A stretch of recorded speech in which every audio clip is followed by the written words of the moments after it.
Hello दोस्तों, मातृ study point पर आपका बहुत बहुत स्वागत है। मित्रों, जैसा कि आप सभी को सूचना मिल गई होगी कि अब सभी आयोग जो हैं वो एग्ज़ाम कराने की करीब करीब तैयारी में दिख रहे हैं।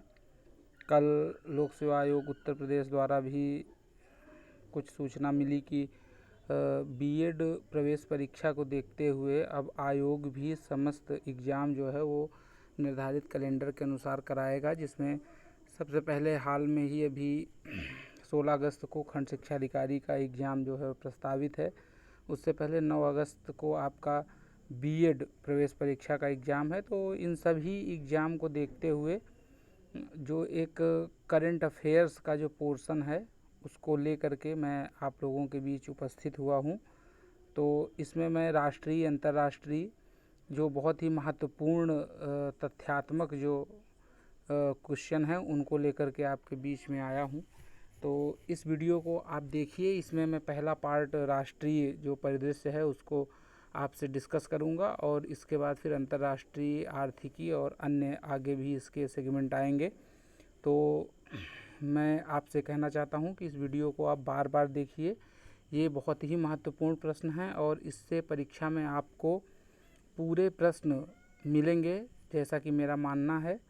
तो इसको आप बार बार देखिए ताकि सारे जो पॉइंट्स हैं वो आपको अच्छी तरीके से तैयार हो जाएं। और इसके साथ ही साथ अगर अभी तक आपने इस चैनल को सब्सक्राइब नहीं किया है तो चैनल को अवश्य सब्सक्राइब कर लें। साथ ही साथ वीडियो को लाइक कीजिए, शेयर कीजिए। तो आइए देर न करते हुए शुरू करते हैं। पहला जो प्रश्न है कि चेन्नई के पास थंजावुर में भारतीय वायुसेना ने सुखोई 30 MKI का कौन सा स्क्वाड्रन जनवरी 2020 में स्थापित किया है? तो इसका जो उत्तर है वह है टाइगर शार्क्स। टाइगर शार्क्स नाम का जो स्क्वाड्रन है ये सुखोई होना चाहिए। यहाँ पे थोड़ा सा मिसप्रिंट सुखाई लिखा है। सुखोई 30 MKI का भारतीय वायुसेना ने जनवरी 2020 में स्थापित किया है। अगला पॉइंट देखते हैं। केंद्र में सत्तारूढ़ भारतीय जनता पार्टी का राष्ट्रीय अध्यक्ष 20 जनवरी 2020 को किसे निर्विरोध निर्वाचित किया गया है?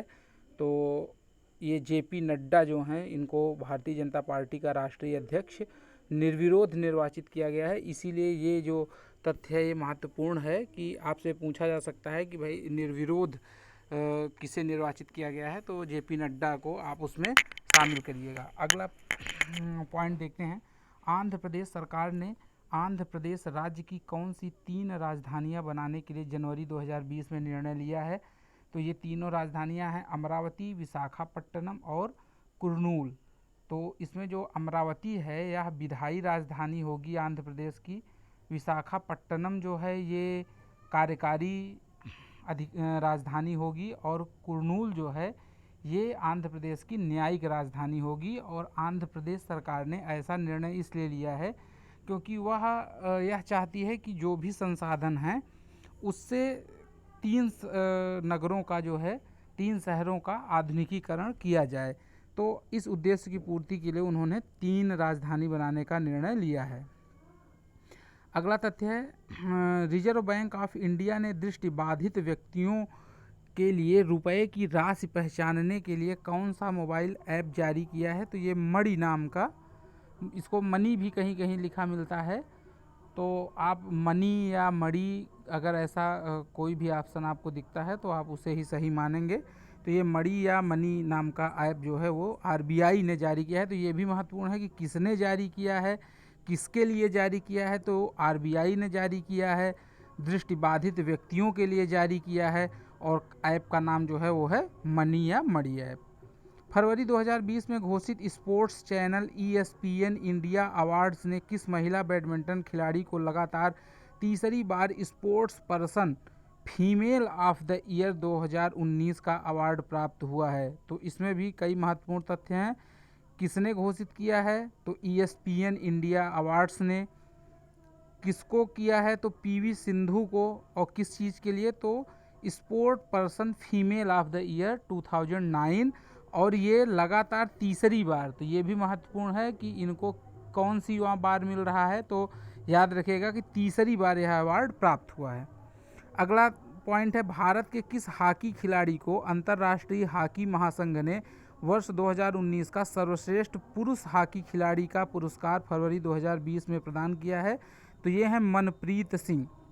मनप्रीत सिंह को अंतर्राष्ट्रीय हॉकी महासंघ ने वर्ष 2019 का सर्वश्रेष्ठ पुरुष हॉकी खिलाड़ी का पुरस्कार प्रदान किया है। तो चूंकि ये अंतर्राष्ट्रीय महासंघ ने प्रदान किया है तो इसलिए ये बहुत ही महत्वपूर्ण है, इसे आप याद रखिएगा।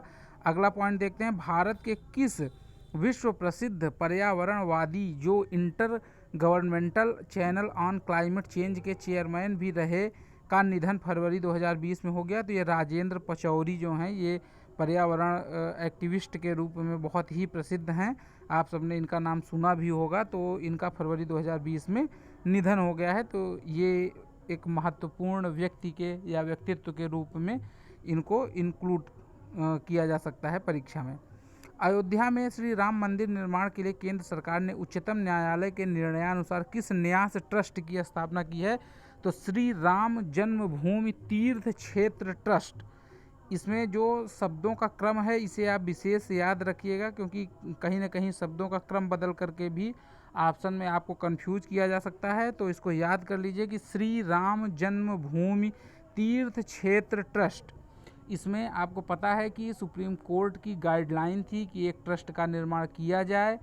तो ट्रस्ट का निर्माण जो है, इसमें 15 सदस्यीय ट्रस्ट का निर्माण सरकार द्वारा किया गया है, जिसमें ₹1 का जो है सांकेतिक योगदान जो है केंद्र सरकार ने दिया है, और बाकी का फंड जो है वो पब्लिक के द्वारा या अन्य संस्थाओं के द्वारा इकट्ठा किया जाएगा। तो इसमें कितने सदस्यीय ट्रस्ट है? तो 15 सदस्यीय ट्रस्ट है, इसको भी आप याद रखिए। इसमें एक दलित वर्ग का प्रतिनिधि जो है वो कंपलसरी था कि उसे रखा जाना है, और भी इसके जो मेंबर हैं। लेकिन आपकी परीक्षा के लिए बस इतना है कि कितने सदस्यीय है, तो याद रखिएगा 15 सदस्यीय है। और ये भी पूछा जा सकता है कि मतलब किस वर्ग को प्रतिनिधित्व देने की बात की गई है, तो इसमें एक सदस्य जो है वो अनुसूचित जाति समुदाय से अवश्य होगा। और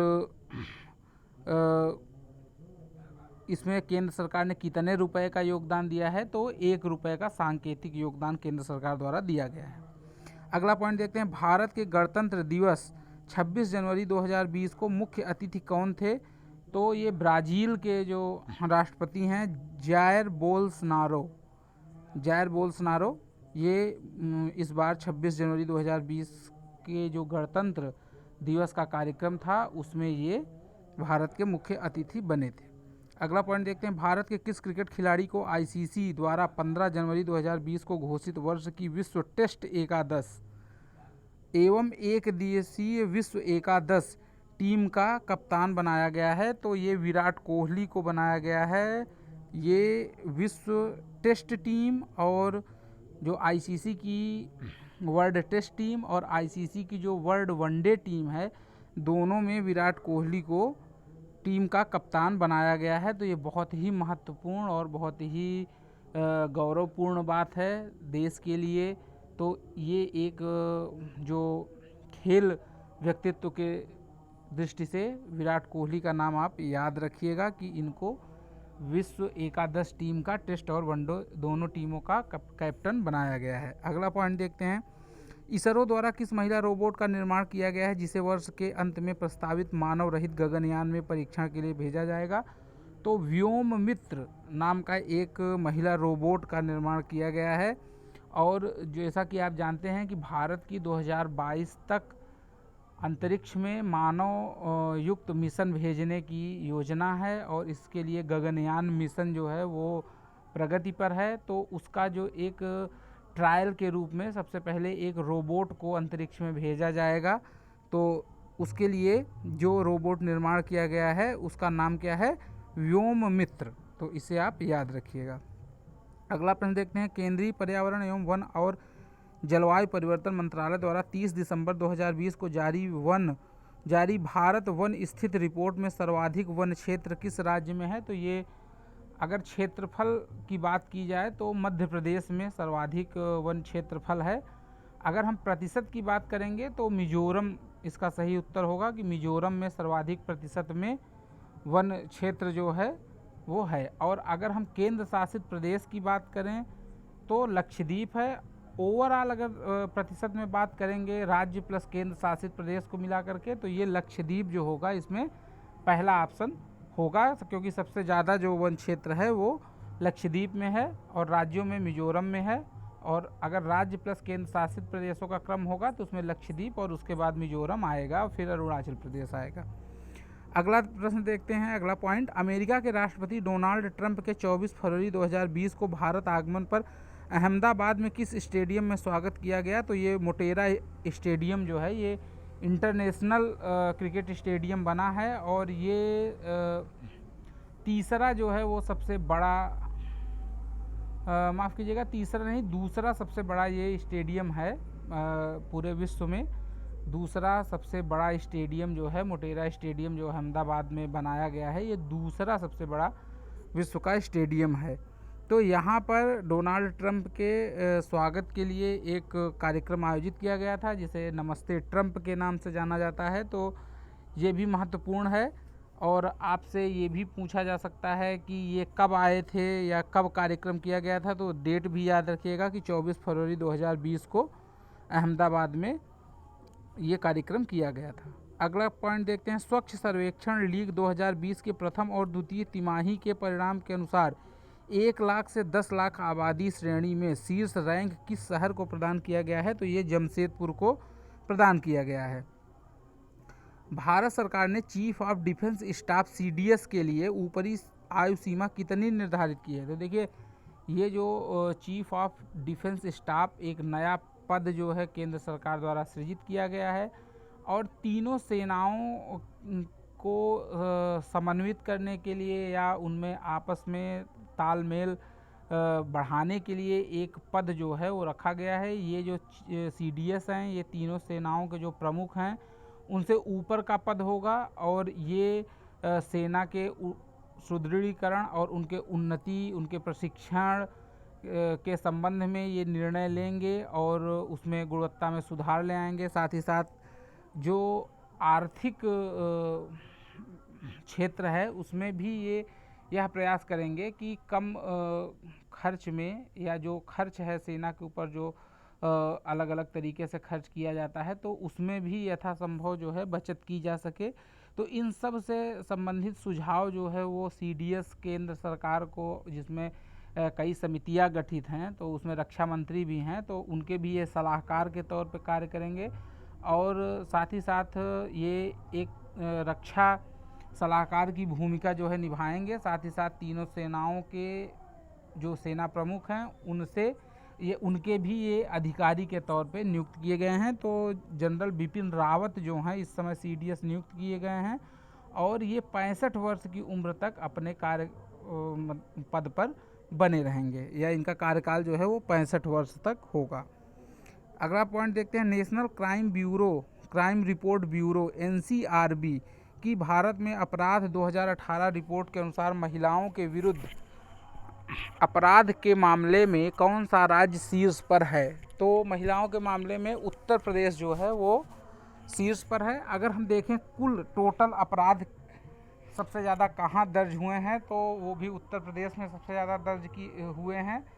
तो जो महत्वपूर्ण प्रश्न आपसे पूछा जा सकता है वो यही है कि सबसे ज़्यादा महिलाओं के विरुद्ध जो अपराध के मामले हैं किस राज्य में हैं? तो उत्तर प्रदेश में हैं। सर्वाधिक अपराध के मामले जो हैं वो किस राज्य में हैं? तो वो भी उत्तर प्रदेश में हैं। अगर आपसे पूछा जाए कि वृद्धों के विरुद्ध सबसे ज़्यादा अपराध किस राज्य में हैं, तो याद रखिएगा कि महाराष्ट्र में सबसे ज़्यादा वृद्धों के खिलाफ जो आपराधिक मामले दर्ज हुए हैं वो महाराष्ट्र में दर्ज हुए हैं। और साइबर क्राइम की भी अगर बात करें तो उसमें भी महाराष्ट्र का प्रथम स्थान है। सबसे ज़्यादा साइबर क्राइम के मामले जो हैं महाराष्ट्र में आए हैं। अगला पॉइंट देखते हैं, असम के गुवाहाटी में आयोजित खेलो इंडिया यूथ गेम्स के तृतीय संस्करण में किस खेल को इस बार शामिल किया गया है? तो ये साइकिलिंग है जिसे खेलो इंडिया यूथ गेम्स के तृतीय संस्करण में शामिल किया गया है।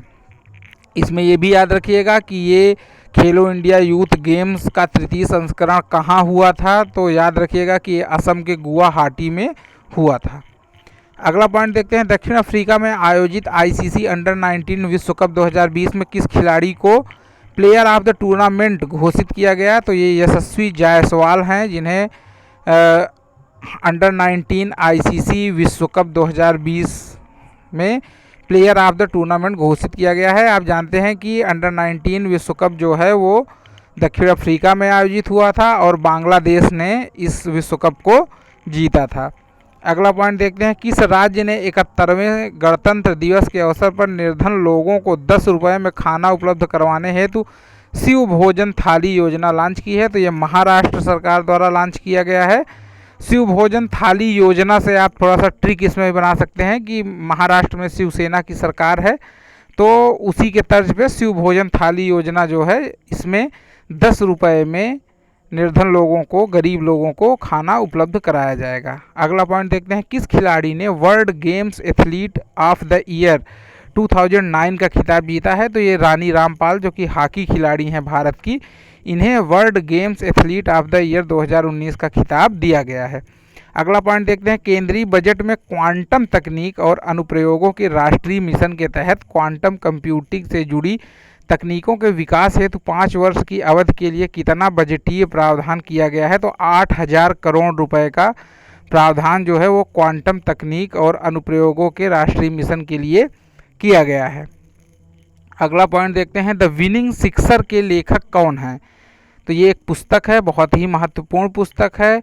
W.V. रमन जो है इसके लेखक हैं। तो ये एग्जाम के दृष्टि से बहुत महत्वपूर्ण है, तो इसे याद रखिएगा कि द विनिंग सिक्सर जो हैं, ये पुस्तक W.V. रमन की है। किस राज्य सरकार ने जनवरी में साइबर सेफ वीमेन पहल शुरू की है? तो महाराष्ट्र ने साइबर सेफ वीमेन पहल जो है शुरू की है। आप जानते हैं कि सबसे ज़्यादा साइबर क्राइम के जो मामले हैं वो महाराष्ट्र में ही दर्ज हुए हैं, तो यह भी एक कारण रहा है कि महाराष्ट्र में साइबर सेफ वीमेन की शुरुआत की गई है। रेलवे ने किस बैंक के साथ स्टेशनों पर प्राप्त नकदी संग्रह हेतु डोर स्टेप बैंकिंग समझौता किया है? तो आपसे ये भी पूछ सकता है कि डोर स्टेप बैंकिंग समझौता किसके किसके बीच हुआ है? तो आप याद रखिएगा कि रेलवे और भारतीय स्टेट बैंक के बीच हुआ है।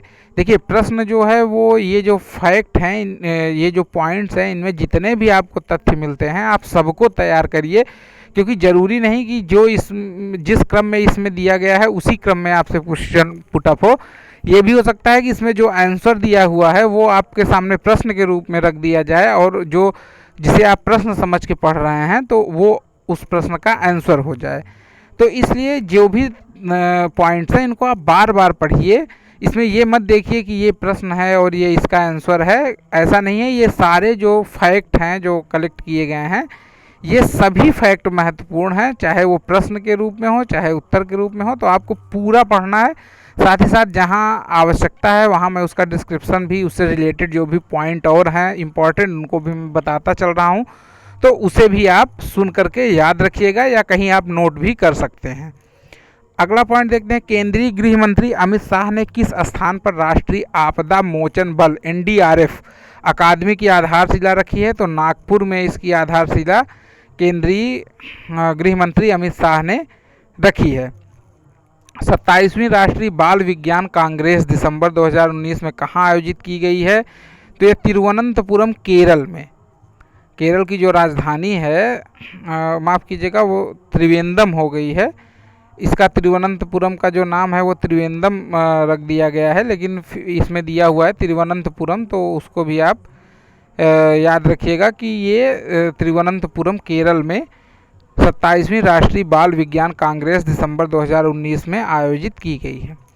विद्यार्थियों को लाभ पहुंचाने पर ध्यान केंद्रित करने वाला अनन्य शिक्षा टीवी चैनल कलवी थोलाइकाची आरंभ किया गया है। तो नाम से ही पता चल रहा है कि ये दक्षिण का कोई राज्य होगा, लेकिन कलवी थोलाइकाची जो है, आप याद रखिए कि यह तमिलनाडु राज्य सरकार द्वारा लॉन्च किया गया है या वहाँ पे ये शुरू किया गया है। भारत का रेत कलाकार जिसने संयुक्त राज्य अमेरिका के बोस्टन शहर में आयोजित अंतर्राष्ट्रीय रेत मूर्ति कला चैंपियनशिप 2019 में पीपुल्स चॉइस पुरस्कार जीता है, तो ये हैं सुदर्शन पटनायक। इनका नाम आपने सुना होगा, बहुत ही फेमस भारतीय रेत कलाकार हैं। तो इन्हें यूएसए में बोस्टन शहर में जो अंतर्राष्ट्रीय रेत मूर्ति कला चैंपियनशिप 2019 का आयोजन किया गया, उसमें इन्हें पीपुल्स चॉइस पुरस्कार जो है प्रदान किया गया है। उत्तर प्रदेश का वह शहर जिसे भारत की सांस्कृतिक राजधानी के रूप में जाना जाता है, तो ये वाराणसी है। वाराणसी को भारत की सांस्कृतिक राजधानी कहा जाता है।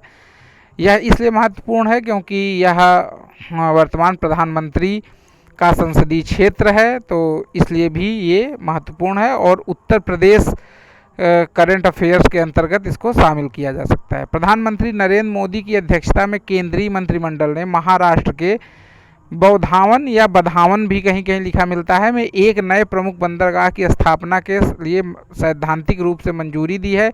यह देश का कौन सा प्रमुख बंदरगाह होगा? तो देखिए, अभी तक 12 बंदरगाह जो हैं वो भारत में एक्टिव हैं, और ये जो स्थापित हो रहा है महाराष्ट्र के बधावन में, तो ये भी पूछ सकता है कि कहाँ पे नया बंदरगाह जो है वो स्थापित होने जा रहा है। तो याद रखिएगा कि महाराष्ट्र के बौधावन में।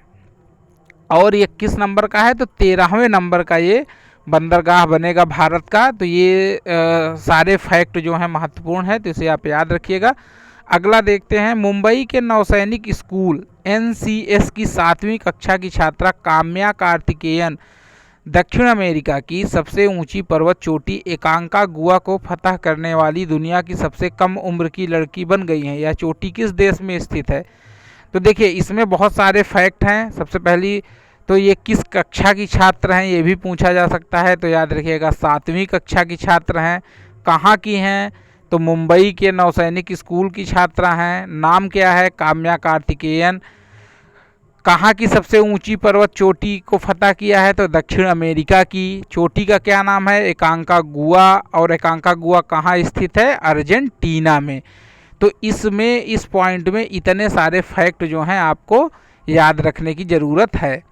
अगला पॉइंट देखते हैं, करतारपुर साहिब गुरुद्वारा कॉरिडोर पश्चिमी पंजाब पाकिस्तान के किस जिले में अवस्थित है?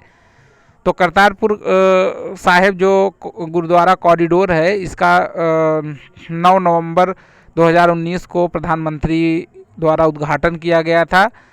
तो इसमें यह पाकिस्तान के किस ज़िले में अवस्थित है? तो नारोबाल ज़िला जो है पाकिस्तान का, वहाँ पर ये स्थित है। तो ये भी परीक्षा के लिए महत्वपूर्ण है। ये भी पूछा जाता है कि किस नदी के किनारे स्थित है? तो याद रखिएगा कि ये रावी नदी के किनारे स्थित है। और किस ज़िले में? नारोबाल ज़िले में, पाकिस्तान के। अगला पॉइंट देखते हैं, ESIC मेडिकल कॉलेज हैदराबाद के सहयोग से किस सरकारी संस्था द्वारा देश की पहली कोविड-19 नमूना संग्रह मोबाइल लैब विकसित की गई है?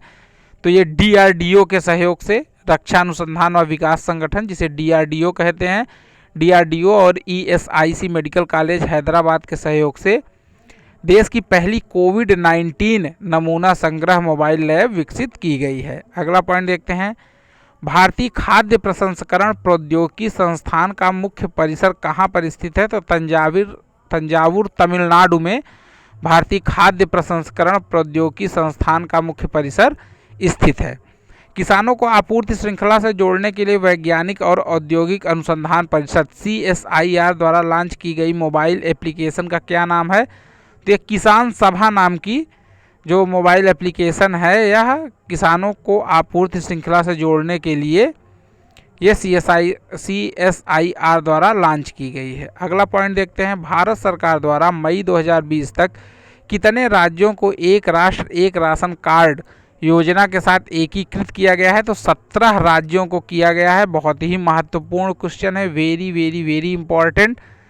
ये परीक्षा में निश्चित तौर पे पूछा जा सकता है। कितने राज्य इसमें शामिल हो चुके हैं, कितने राज्यों को एकीकृत किया गया? तो 17 राज्यों को। ये जो एक राष्ट्र एक राशन कार्ड योजना है, बहुत ही महत्वपूर्ण सरकार की योजना है। इसके तहत एक राशन कार्ड पर व्यक्ति भारत में कहीं भी किसी भी जगह पर जो निर्धारित उसको जो खाद्यान्न मिलना है उसे वह प्राप्त कर सकता है। कोई बाध्यता नहीं होगी। भारत में कहीं भी सरकारी जो राशन की दुकान है वहाँ पे वह अपना कार्ड दिखा करके और खाद्यान्न प्राप्त कर सकता है। तो ये वन नेशन वन कार्ड जो है योजना केंद्र सरकार द्वारा लागू की गई है। अगला पॉइंट देखते हैं, एक राष्ट्रीय e commerce market place Bharat market Bharat के किस संगठन द्वारा शुरू किया गया है। तो पहले तो इसमें यही महत्वपूर्ण है कि पूछ लेगा कि भारत मार्केट क्या है, तो याद रखिएगा कि एक राष्ट्रीय ई कॉमर्स मार्केट प्लेस है और किस संगठन द्वारा शुरू किया गया है, तो अखिल भारतीय व्यापारी संघ जिसे CAIT कहते हैं, इसके द्वारा शुरू किया गया है। देखिए, जब भी कोई पॉइंट आए तो उसमें आप अपने आप से भी सोचिए कि इसमें कौन कौन से तथ्य जो हैं वो परीक्षा के लिए महत्वपूर्ण हैं और आपसे किस रूप में पूछे जा सकते हैं।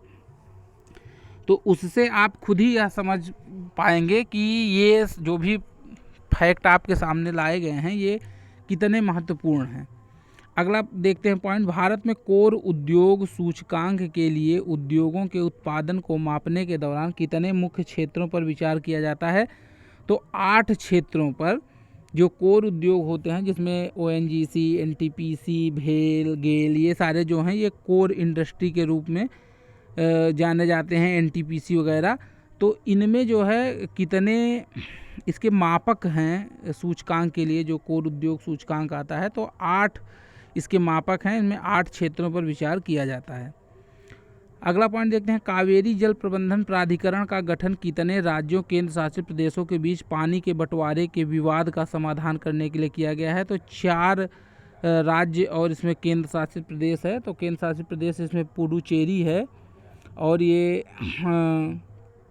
3 इसमें राज्य शामिल हैं, जिनमें कर्नाटक है, आंध्र प्रदेश है और केरल जो है, ये 3 राज्य हैं और एक पुडुचेरी जो है वो केंद्र शासित प्रदेश है। इनके बीच पानी के विवाद का बंटवारा है, तो उसके समाधान के लिए कावेरी जल प्रबंधन प्राधिकरण का गठन किया गया है। अगला पॉइंट देखते हैं, 2020 तक किस राज्य ने महात्मा गांधी राष्ट्रीय ग्रामीण रोजगार गारंटी योजना मनरेगा के तहत सबसे ज़्यादा श्रमिकों को रोजगार प्रदान किया है। तो छत्तीसगढ़ जो है इसने सबसे ज़्यादा रोजगार प्रदान किया है मनरेगा के अंतर। तो ये बहुत बहुत वेरी इंपॉर्टेंट प्रश्न है, इसे आप ज़रूर याद रखिएगा कि छत्तीसगढ़ जो है सबसे ज़्यादा इसने मनरेगा के तहत रोजगार प्रदान किया है। अगला पॉइंट, हाल ही में सुर्खियों में रहा शब्द reverse transcription polymerase chain reaction एक प्रक्रिया है जिसका उपयोग किस उद्देश्य के लिए किया जाता है। तो कोरोना वायरस का परीक्षण करने के लिए। देखिए, जो कोरोना वायरस की जो टेस्टिंग है इसमें 2-3 तरीके अपनाए जा रहे हैं, लेकिन जो सबसे कह सकते हैं कि विश्वसनीय जो जांच है वह RT-PCR टेस्ट ही सबसे ज़्यादा विश्वसनीय है, जिसका फुल फॉर्म है reverse transcription polymerase chain reaction. ये आपसे फुल फॉर्म में भी पूछ सकता है कि RT-PCR का फुल फॉर्म क्या है, तो इसको भी आप याद रखिए कि reverse transcription polymerase chain reaction. ये भी पूछ सकता है कि ये किससे संबंधित है, तो ये आप याद रखिए कि कोविड-19 के जो टेस्ट है या जो परीक्षण है उससे संबंधित है। और इसमें होता क्या है, तो इसमें जो RT-PCR टेस्ट जो होता है, तो जो पॉलीमर होता है ये प्रतिलिपियां बनाता है, जो भी मतलब RNA जो होता है, DNA की जो है प्रतिलिपियां तैयार करता है।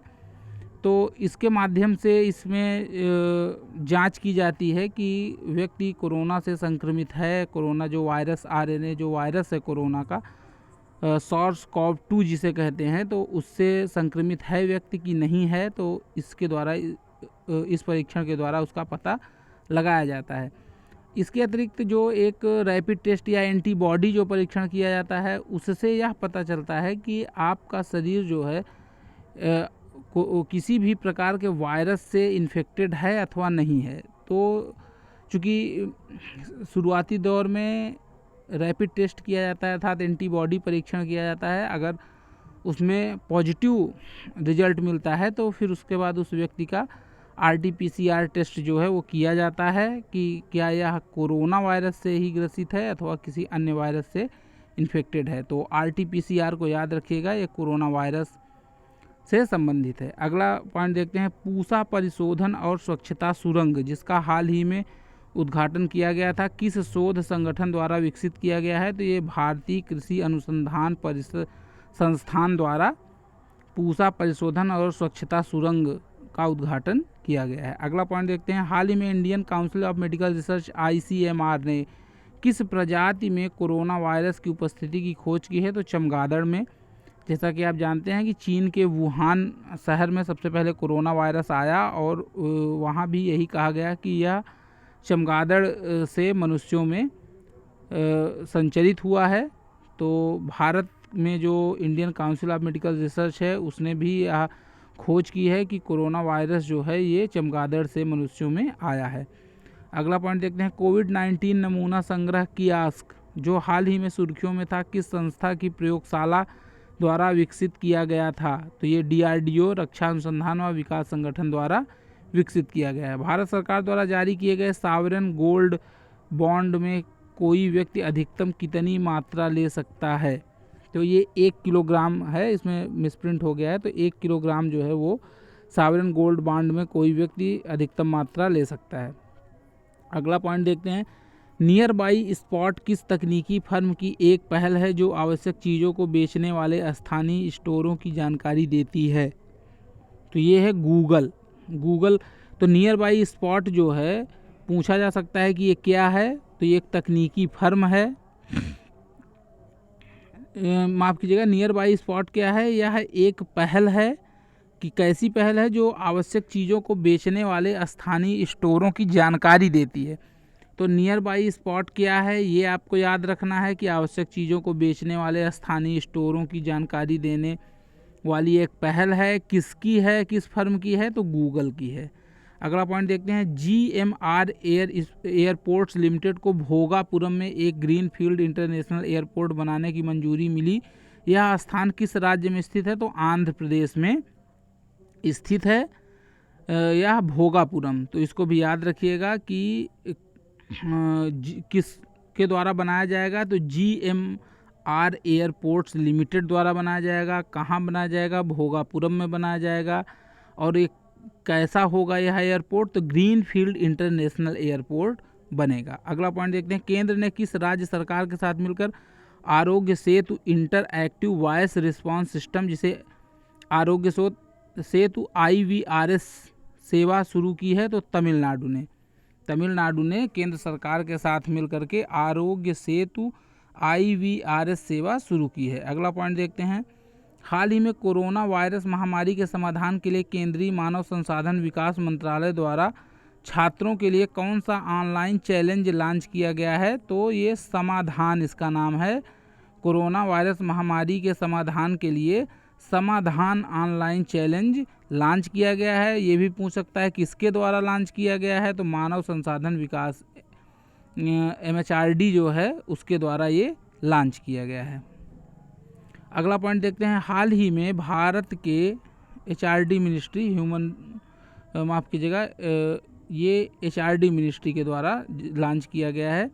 हाल ही में भारत के किस राज्य सरकार ने कोरोना वायरस के प्रसार से निपटने के लिए 5T प्लान नामक एक 5 चरणीय योजना का अनावरण किया है? तो नई दिल्ली ने 5T प्लान बनाया था जिसमें टेस्टिंग था, ट्रेसिंग था, ट्रीटमेंट था। इस तरीके से करके 5T का जो एक प्लान बनाया था, तो दिल्ली सरकार ने यह प्लान बनाया था। और ये कोरोना वायरस के संक्रमण से एक तरीके से बचाव में, या वहाँ जो वृद्धि दर थी कोरोना वायरस की एक समय बहुत ज़्यादा थी, लेकिन इस प्लान के बाद जो है दिल्ली में कोरोना वायरस की जो वृद्धि दर थी संक्रमण की उसमें काफ़ी हद तक कमी आई है। तो ये दिल्ली का है, इसे याद रखिएगा। भारत सरकार की केंद्रीय कैबिनेट द्वारा कोरोना वायरस वैश्विक महामारी के बीच कितने वर्षों के लिए MPLADS सांसद स्थानीय क्षेत्र विकास योजना को अस्थायी रूप से निलंबित किया गया है? तो 2 वर्षों के लिए। 2 वर्षों के लिए जो सांसद निधि जो थी, इसको सीधे समझिए कि सांसद निधि जो है वो 2 वर्षों के लिए सस्पेंड कर दी गई है, निलंबित कर दी गई है। अगला पॉइंट देखते हैं, एरोबियोसिस इनोवेशन जिसने जीवन लाइट नामक एक सस्ता और आपातकालीन उपयोग वेंटिलेटर विकसित किया है, किस संस्थान का इनक्यूबेटेड स्टार्टअप है? तो देखिए इसमें जो है ये पूछा जा सकता है कि जीवन लाइट है क्या? तो एक सस्ता और आपातकालीन उपयोग वेंटिलेटर है। किसने विकसित किया है? तो IIT हैदराबाद के द्वारा ये विकसित किया गया है। नाम क्या है? जीवन लाइट। तो ये बहुत ही महत्वपूर्ण है क्योंकि यह सस्ता और आपातकालीन वेंटिलेटर है। खासकर कोरोना वायरस के प्रसार को देखते हुए इसे विकसित किया गया है, तो ये बहुत ही महत्वपूर्ण है। याद रखिएगा कि आईआईटी हैदराबाद के द्वारा इसे विकसित किया गया है। अगला पॉइंट देखते हैं। स्वास्थ्य मंत्रालय की हालिया घोषणा के अनुसार लगभग 50 करोड़ नागरिक किस योजना के तहत मुफ्त कोविड-19 परीक्षण और उपचार के लिए पात्र होंगे? तो ये आपको पता है कि आयुष्मान भारत योजना या प्रधानमंत्री जन आरोग्य योजना के नाम से भी जिसे जानते हैं, जिसके अंतर्गत 10 करोड़ परिवारों को निःशुल्क द्वितीयक एवं तृतीयक स्वास्थ्य सेवाएं उपलब्ध कराई जा रही हैं। तो उसके अंतर्गत कोरोना का जो इलाज है उसे भी शामिल किया गया है और इस तरीके से यह 50 करोड़ नागरिकों को मुफ्त में कोविड-19 के परीक्षण और उपचार के लिए पात्र बनाती है। अगला पॉइंट देखते हैं। ऑपरेशन संजीवनी के तहत भारत ने किस देश को आवश्यक दवाओं और खाद्यान्न की आपूर्ति की है? तो ये मालदीव को। देखिए, भारत जो अभी तक कोरोना वायरस की कोई दवा, अभी तक कारगर दवा नहीं विकसित हो पाई है, लेकिन विभिन्न संस्थाओं ने यह माना कि हाइड्रोक्सीक्लोरोक्विन जो है वो दवा कोविड संक्रमितों के इलाज में काफ़ी कारगर रही है और दुनिया भर के सभी देशों में भारत जो है वो हाइड्रोक्सीक्लोरोक्विन का सबसे बड़ा उत्पादक है। और भारत ने इस वैश्विक महामारी के दौर में अमेरिका सहित विभिन्न देशों को हाइड्रोक्सीक्लोरोक्विन जो है वो उपलब्ध कराया है, उसका निर्यात किया है। अपने बहुत सारे देशों को उसने निःशुल्क भी दवाएं दी हैं। तो उसी के तहत मालदीव को दवाओं और खाद्यान्न की आपूर्ति के लिए भारत ने ऑपरेशन संजीवनी नामक एक अभियान चलाया था। तो ये बहुत ही महत्वपूर्ण है, इसे जरूर याद रखिएगा। केंद्रीय कृषि मंत्री ने लॉकडाउन के बीच राष्ट्रीय कृषि बाजार ई नाम प्लेटफार्म के नए फीचर लॉन्च किए।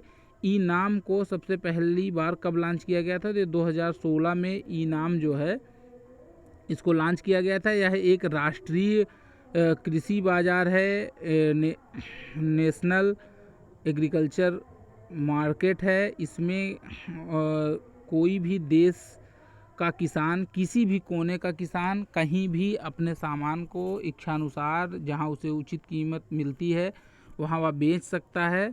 और यह जो एपीएमसी मंडियां जो हैं देश भर में, उन्हें ई नाम से जोड़ा जा रहा है ताकि किसानों को अधिक से अधिक उनके जो उपज है उसका मूल्य दिलाया जा सके।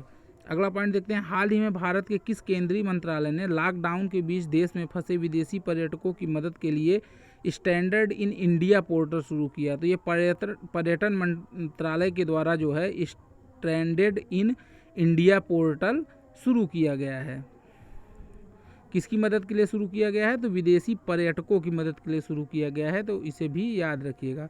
भारत के किस राज्य सरकार ने लॉकडाउन के बीच आवश्यक सेवाओं में शामिल लोगों के लिए ई पास जारी करने के लिए प्रज्ञाम नामक मोबाइल एप्लीकेशन लॉन्च की है? तो झारखंड ने।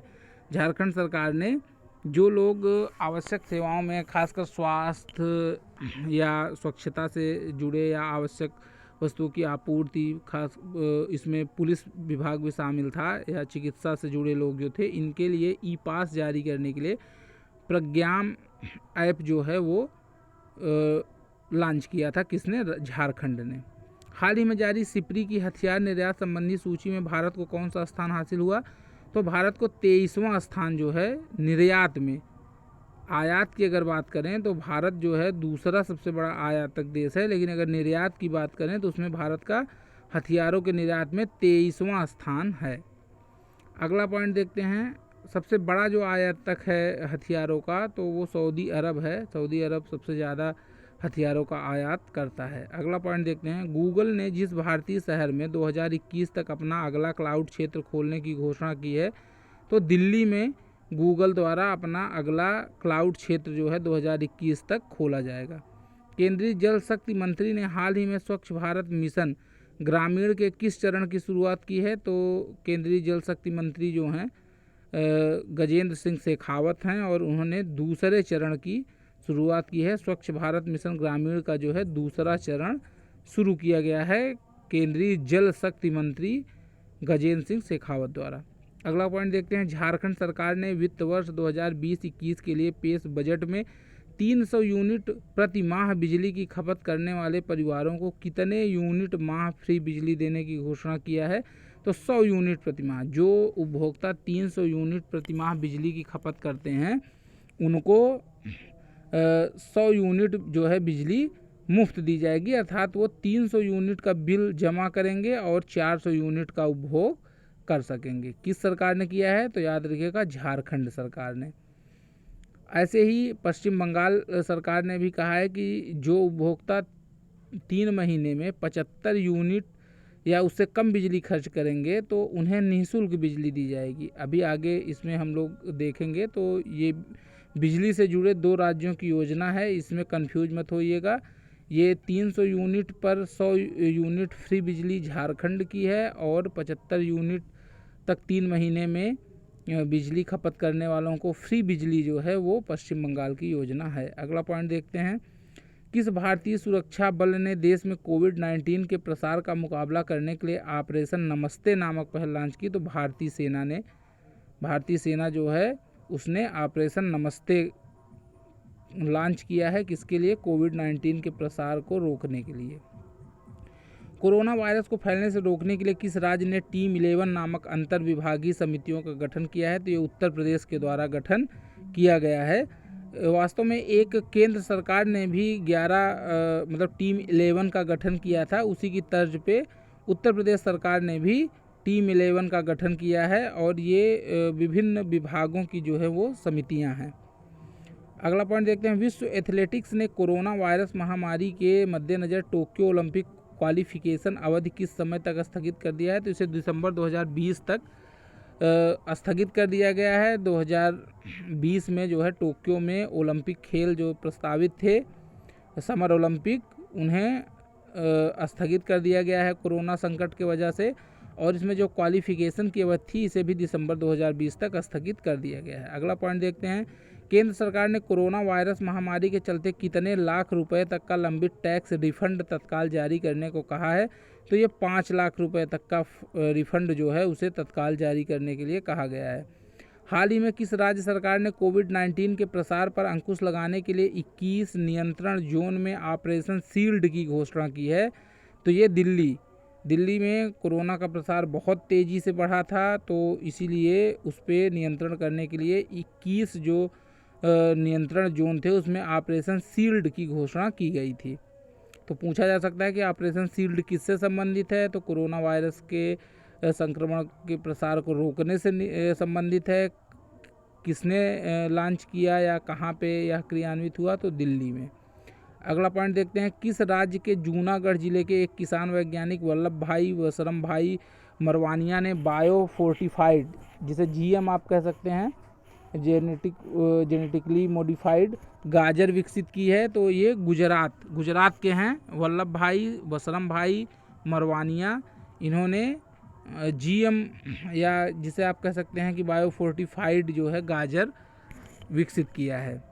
तो ये भी पूछा जा सकता है कि किस पौधे की या किस सब्जी की प्रजाति इन्होंने विकसित की है? तो याद रखिएगा कि गाजर की ये प्रजाति इन्होंने विकसित किया है। अगला पॉइंट देखते हैं, कार्य दिवस 2020 किस दिन मनाया गया? तो 9 अप्रैल को कार्य दिवस 2020 मनाया गया है। तो ये नया है, नया दिवस एक तरीके से सम्मिलित किया गया है, तो इसको भी आप बहुत याद रखिएगा, क्योंकि जब भी कोई नई दिवस या नया कोई इस तरीके का डेट आता है तो उसको ज़रूर परीक्षा में शामिल किया जाता है।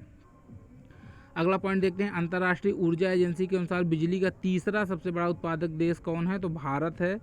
भारत बिजली का तीसरा सबसे बड़ा उत्पादक देश है। छत्तीसगढ़ के मुख्यमंत्री ने बजट पेश करते हुए राजीव गांधी किसान न्याय योजना के लिए कितने करोड़ की राशि का प्रावधान किया है? 5100 करोड़ रुपए का। वास्तव में देखिए, राजीव गांधी किसान न्याय योजना से ही पता चलता है कि कहीं ना कहीं कांग्रेस की गवर्नमेंट जहां होगी वहीं की ये योजना होगी। तो छत्तीसगढ़ में कांग्रेस की गवर्नमेंट है, तो उस तरीके से आप इसको लिंक कर सकते हैं। वह विश्वविद्यालय जो खेलो इंडिया यूनिवर्सिटी गेम्स 2020 का विजेता रहा, पंजाब यूनिवर्सिटी ने खेलो इंडिया यूनिवर्सिटी गेम जो है उसमें विजय प्राप्त की। अगला पॉइंट देखते हैं, लोकसभा स्पीकर ओम बिरला द्वारा गर्भवती महिलाओं के पोषण हेतु राजस्थान से आरंभ किए गए अभियान का नाम क्या है, सुपोषित माँ अभियान। तो ये बहुत ही महत्वपूर्ण है, परीक्षा में ये पूछा भी जा चुका है एक बार, तो इसे आप ज़रूर याद रखिएगा कि किसके लिए है, गर्भवती महिलाओं के पोषण के लिए है। और कहाँ से शुरू किया गया है, तो ये राजस्थान से शुरू किया गया है। किसने शुरू किया, तो लोकसभा स्पीकर ओम बिरला ने। और अभियान का नाम क्या है, सुपोषित माँ अभियान। अगला पॉइंट देखते हैं, बीसीसीआई की सलाहकार समिति ने हाल ही में जिसे टीम इंडिया का मुख्य चयनकर्ता नियुक्त किया है, तो कौन है वो, सुनील जोशी। सुनील जोशी को बीसीसीआई की सलाहकार समिति ने हाल ही में टीम इंडिया का मुख्य चयनकर्ता जो है नियुक्त किया है। अगला पॉइंट देखते हैं, उत्तर प्रदेश सरकार द्वारा ख्वाजा मोइनुद्दीन चिश्ती उर्दू अरबी फारसी विश्वविद्यालय का नाम बदलकर क्या रखने की घोषणा की गई है, तो ख्वाजा मोइनुद्दीन चिश्ती भाषा विश्वविद्यालय। देखिए अभी तक क्या था कि ये उर्दू अरबी फारसी 3 भाषाओं के नाम पे विश्वविद्यालय का नाम था, लेकिन अब इसे उर्दू अरबी फारसी ये तीनों शब्द हटा के उसके जगह पे भाषा शब्द का प्रयोग किया गया है। तो अब ये भाषा विश्वविद्यालय के नाम से जाना जाएगा, ख्वाजा मोइनुद्दीन चिश्ती भाषा विश्वविद्यालय। अगला पॉइंट देखते हैं, वह राज्य सरकार जिसने कॉलेज के छात्रों को वित्तीय सहायता देने हेतु जगन्ना वसाठी दीवेना योजना आरंभ की है, तो ये आंध्र प्रदेश। आंध्र प्रदेश सरकार द्वारा कॉलेज के छात्रों को वित्तीय सहायता देने हेतु जगन्ना वसाठी दीवेना योजना जो है आरंभ की गई है।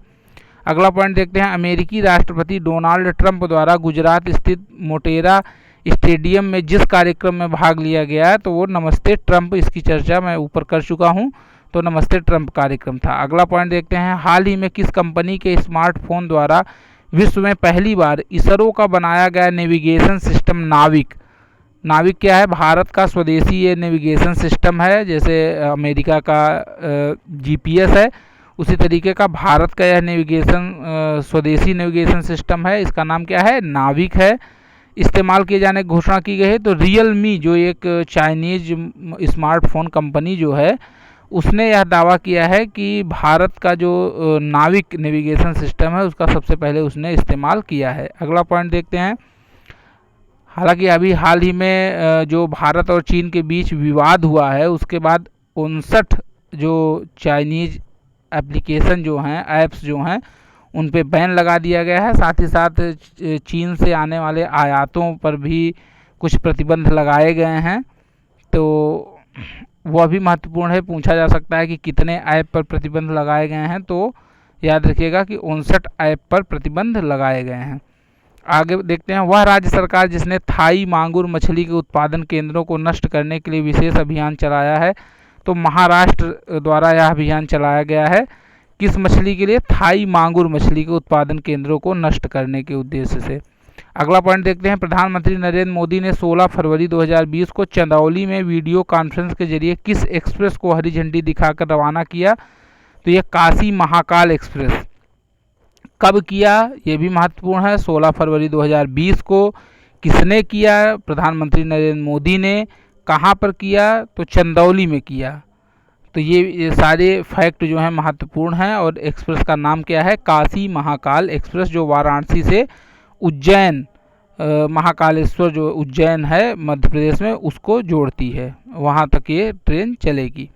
अगला पॉइंट देखते हैं, वह राज्य सरकार जिसने ओलंपिक में स्वर्ण पदक जीतने वाले राज्य के खिलाड़ियों को 6-6 करोड़ रुपए देने की घोषणा की है, तो हरियाणा राज्य सरकार ने यह घोषणा की है कि यदि उनके राज्य का कोई खिलाड़ी ओलंपिक में स्वर्ण पदक जीता है तो उसे 6 करोड़ रुपए दिए जाएंगे। अगला पॉइंट देखते हैं, कोरकू जनजाति मध्य प्रदेश और किस राज्य के मेलघाट टाइगर रिजर्व के निकटवर्ती क्षेत्रों में पाई जाती है, तो ये महाराष्ट्र और मध्य प्रदेश के जो मेलघाट टाइगर रिजर्व जो है वहाँ पर कोरकू जनजाति पाई जाती है।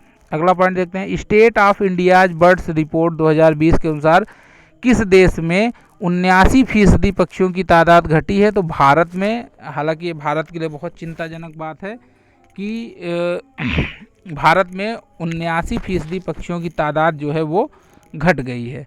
अगला पॉइंट देखते हैं, हाल ही में जिस संस्थान का नाम स्वर्गीय मनोहर पारिकर के नाम पर रखा गया है, तो रक्षा अध्ययन और विश्लेषण संस्थान जो है, इसका नाम जो गोवा के पूर्व मुख्यमंत्री और भारत के पूर्व रक्षा मंत्री जो रहे हैं स्वर्गीय मनोहर पारिकर, उनके नाम पर रख दिया गया है। किसका नाम? रक्षा अध्ययन और विश्लेषण संस्थान का नाम। अगला पॉइंट देखते हैं। इथनोलॉज के अनुसार वह भाषा जो विश्व की तीसरी सबसे अधिक बोली जाने वाली भाषा है, तो कौन सी भाषा है? हिंदी भाषा। हिंदी भाषा जो है सबसे ज़्यादा विश्व में मंदारिन बोली जाती है, और हिंदी जो है वह तीसरे नंबर की भाषा है जो सबसे ज़्यादा लोगों द्वारा विश्व में बोली जाती है। अगला पॉइंट देखते हैं। हाल ही में जिस राज्य में छिपकली की एक नई प्रजाति अर्बन बेंट टोएड गेको, ये छिपकली की नई प्रजाति का नाम है, तो नाम भी पूछ सकता है। क्या नाम है? Urban bent toed gecko. और कहाँ पे खोज की गई है? तो असम में। किस राज्य में? असम में।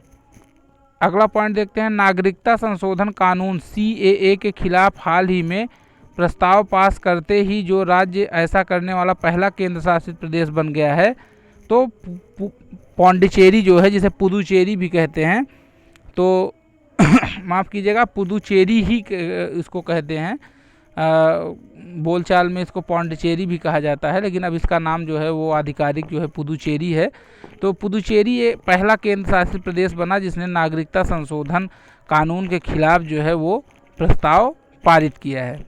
अब देखिए, वीडियो थोड़ा लंबा हो रहा है, इसलिए मैं नागरिकता संशोधन विधेयक पे ज़्यादा चर्चा नहीं करूँगा। बस इतना जान लीजिए कि इसमें जो 6 समुदाय हैं, अल्पसंख्यक समुदाय भारत के पड़ोसी देशों में, खासकर बांग्लादेश, अफ़गानिस्तान और पाकिस्तान में, तो वहाँ पे मुस्लिमों को छोड़ करके बाकी हिंदू, बौद्ध, जैन, पारसी, ईसाई जो हैं उनको ये कहा गया कि भाई उनको थोड़ा सा राहत दी गई, और कहा गया कि वो भारत में जो अफ़गानिस्तान, पाकिस्तान और बांग्लादेश से जो अल्पसंख्यक भारत में आए थे, तो 31 दिसंबर 2014 की एक तिथि निर्धारित की गई कि उसके पहले जो भारत में आकर रहने लगे थे उन्हें यहाँ पे नागरिकता प्रदान की जाएगी।